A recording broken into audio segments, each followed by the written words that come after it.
Bonjour et bienvenue sur France 24, bienvenue pour une interview exclusive avec Ousmane Sonko, c'est le président du PASTEF. Il est avec nous depuis son domicile à Dakar, un domicile où il est assigné depuis sa condamnation début juin à 2 ans de prison pour, je cite, corruption de la jeunesse. Et on sait qu'il pourrait être arrêté à tout moment. Ousmane Sonko, merci. Merci, M. Perelman. Dans son discours à la nation, prononcé ce lundi, le président Macky Sall a renoncé à se présenter à un nouveau mandat. Est-ce que vous saluez cette décision? Je voudrais d'abord faire une précision à l'entame de mon propos, puisque certains de vos collègues, notamment du monde diplomatique, ont prétendu que je serais assigné à résidence. Je ne suis pas assigné à résidence, je suis arbitrairement détenu. Il n'y a ni décision de justice, ni décision administrative qui m'impose de rester chez moi. C'est une détention arbitraire en violation de tous mes droits. Ceci dit, je voudrais faire remarquer qu'il y a une situation atypique qui concerne l'Afrique de manière générale et le Sénégal pour cette fois-ci, où le monde entier, en tout cas beaucoup de gens ont félicité le président sortant pour avoir respecté simplement la constitution de ce pays, de son pays. C'est triste pour l'Afrique et certains ont même parlé de l'exception sénégalaise, là où la Mauritanie, le Cap-Vert, le Ghana, le Niger, le Nigeria récemment et beaucoup d'autres pays africains ont tendance à donner l'exemple avec des alternances démocratiques où les présidents sortants ne se représentent pas et respectent leur constitution. Il n'y a aucune exception sénégalaise en réalité. Et je crois que désormais, lorsque le président Macron aura terminé ses 2 mandats et s'en ira, il faudrait que l'ONU, tous les pays lui adressent des félicitations pour ne pas avoir brigué un 3e mandat. Ceci dit, je comprendrais cette attitude si il s'agit simplement d'un encouragement pour lui demander de mieux faire et de continuer sur cette lancée pour apaiser définitivement ce pays. Autrement, on serait dans une infantilisation de l'Afrique qui serait encore ce mineur non émancipé où tout ce qui est ordinaire et normal dans les autres pays et les autres démocraties serait exceptionnel pour l'Afrique. Ensuite, nous considérons qu'il n'y a rien à féliciter ou à remercier, il n'y a rien d'exceptionnel, puisque le retard observé à faire cette annonce a occasionné énormément de dégâts pour le Sénégal. Si le président de la République avait, dès le début, clairement signifié, comme il l'a dit quand il nous présentait son référendum en 2016, comme il l'a dit dans son livre, et comme il l'avait dit dans beaucoup de vidéos lorsqu'il voulait briguer un second mandat, que c'était son dernier mandat et qu'il n'avait pas le droit de briguer un autre mandat, on n'en serait pas là où on en est de 2021 à maintenant avec son lot de morts, d'emprisonnement, de dégâts matériels. Les conséquences ont été immenses et énormes parce qu'en réalité, le président Macky Sall n'a pas abdiqué parce qu'il serait un démocrate. Il a abdiqué parce qu'il y a eu la pression de son peuple d'abord. Que les complots qu'il a ourdis contre ma personne ont échoué parce que le peuple sénégalais s'est dressé pour dire non. Mais il a reculé parce qu'il y a eu la pression internationale également. Il y a également toutes ces plaintes au niveau de la CPI et de différents organismes des Nations Unies. Il n'a pas reculé, il a toujours eu cette intention de briguer une 3e candidature. Il l'a toujours eu jusqu'à la dernière minute. Ousmane Sonko, quand même, vous l'avez traité de dictateur. Un dictateur, par définition, ça ne décide pas de quitter le pouvoir. Alors certes, vous dites que c'est tard, mais mieux vaut tard que jamais quand même. Je dis qu'un dictateur peut quitter le pouvoir de plusieurs manières possibles. Quand je parle de dictature, c'est par rapport aux actes qui ont été posés et qui continuent à être posés. Tenez-vous bien, hier, quelques personnes se sont mobilisées à la porte du palais de la République de manière spontanée, sans aucune autorisation, prétendument pour féliciter, remercier le président de la République. Au même moment, 17 personnes étaient placées sous mandat de dépôt parce qu'ils s'étaient déplacés vers ma résidence pour s'enquérir de ma situation et dénoncer l'illégalité qui frappe ma détention arbitraire. Et tous les jours, nous vivons cela. Quand un président de la République recrute des milices privées et leur permet d'ouvrir le feu sur des manifestants désarmés, comment on peut appeler ça, M. Perelman? Quand un président de la République instrumentalise la justice pour s'attaquer à son opposition, à la presse, aux lanceurs d'alerte, à tous ceux qui ont une opinion dissidente, est emprisonné à tour de bras. Aujourd'hui, on a presque 700 prisonniers politiques dans les geôles de Macky Sall. Comment vous voulez qu'on l'appelle? Si les gens pensent que la dictature, il faut attendre qu'on soit sous le régime de Ceausescu ou de la Corée du Nord, non.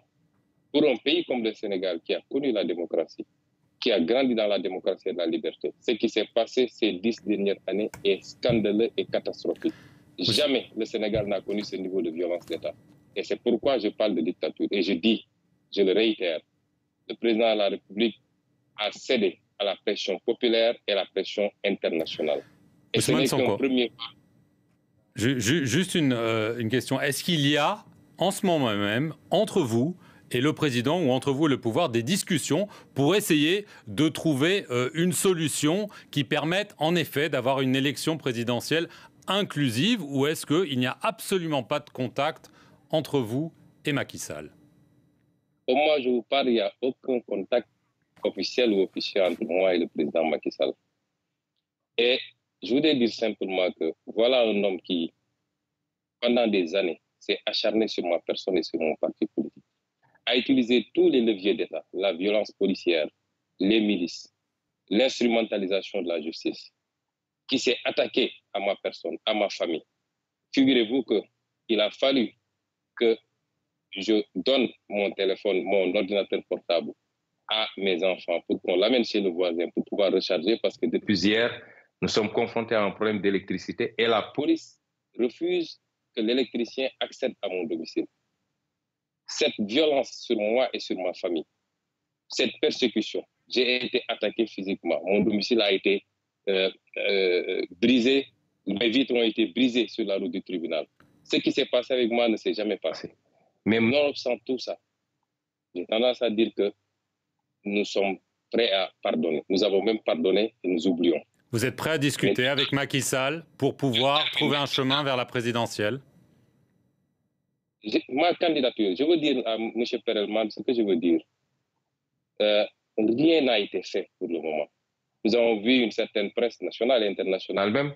Hier, on m'a transmis un article de vos confrères du monde diplomatique qui semblait supposer que avec l'annonce de la non-candidature du président Macky Sall, on nous aurait enlevé presque un moyen de revendication et de lutte. C'est tout à fait faux. Jusqu'à présent, les populations sénégalaises se sont soulevées. Est-ce qu'elles s'étaient soulevées pour la troisième candidature? Non. Elles s'étaient soulevées contre la persécution de l'opposant qui s'appelle Ousmane Sonko. Jusqu'au moment où on parle, le débat sur la candidature n'avait pas encore pris cette importance. Et je voudrais dire également que si vous voyez qu'après l'annonce de cette non-candidature, qu'est-ce que vous avez constaté au Sénégal? Est-ce que vous avez vu des scènes de liesse, de contestation? Non. Ça laisse presque indifférent les Sénégalais. On peut rester là-bas et faire ses analyses.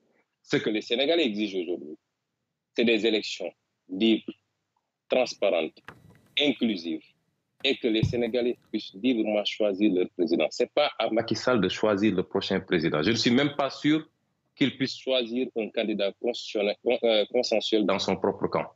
Et ce n'est pas à lui, quelle que soit la nature des relations qu'il a avec Ousmane Sonko.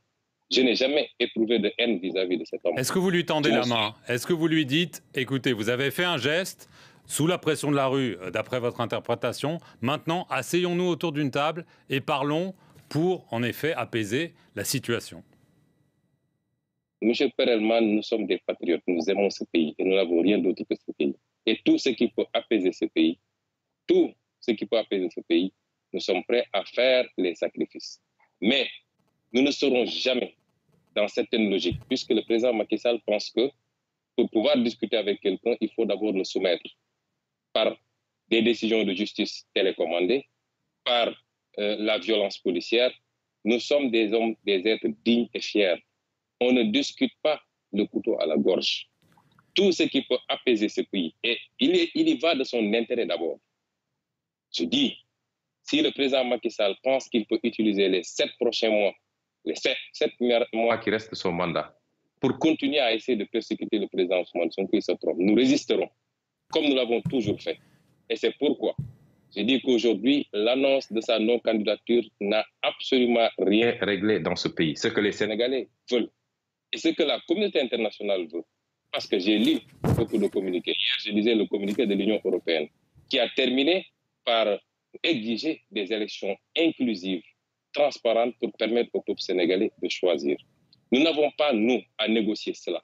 Le président Macky Sall a dit à certains qu'il empêchera, vaille que vaille, ma candidature.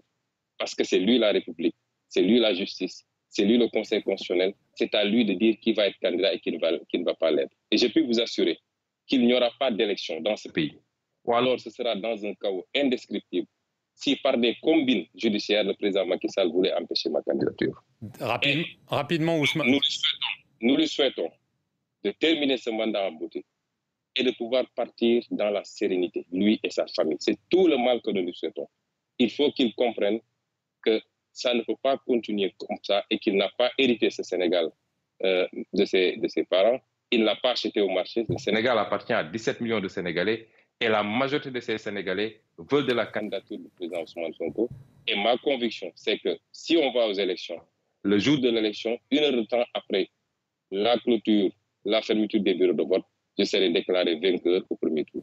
En attendant, Ousmane Sonko, évidemment, en conclusion, est-ce que vous vous attendez à être arrêté dans les jours qui viennent en raison du jugement qu'on a évoqué en début d'émission? Mais il faut le demander au président Macky Sall, puisqu'aujourd'hui... C'est lui qui décide? C'est lui qui décide parce que c'est le parquet qui peut décider de mon arrestation. Le parquet dépend du ministre de la Justice qui dépend du président de la République. Et je suis très pressé qu'ils aient le courage d'aller jusqu'au bout de leur logique. Parce que j'ai entendu d'ailleurs dans certaines conclusions hâtives, les gens décréter mon inéligibilité. Je suis encore totalement éligible. Ousmane Sonko, merci beaucoup d'avoir répondu en exclusivité aux questions de France 24 depuis votre domicile à Dakar. Merci à vous d'avoir suivi cet entretien sur nos antennes.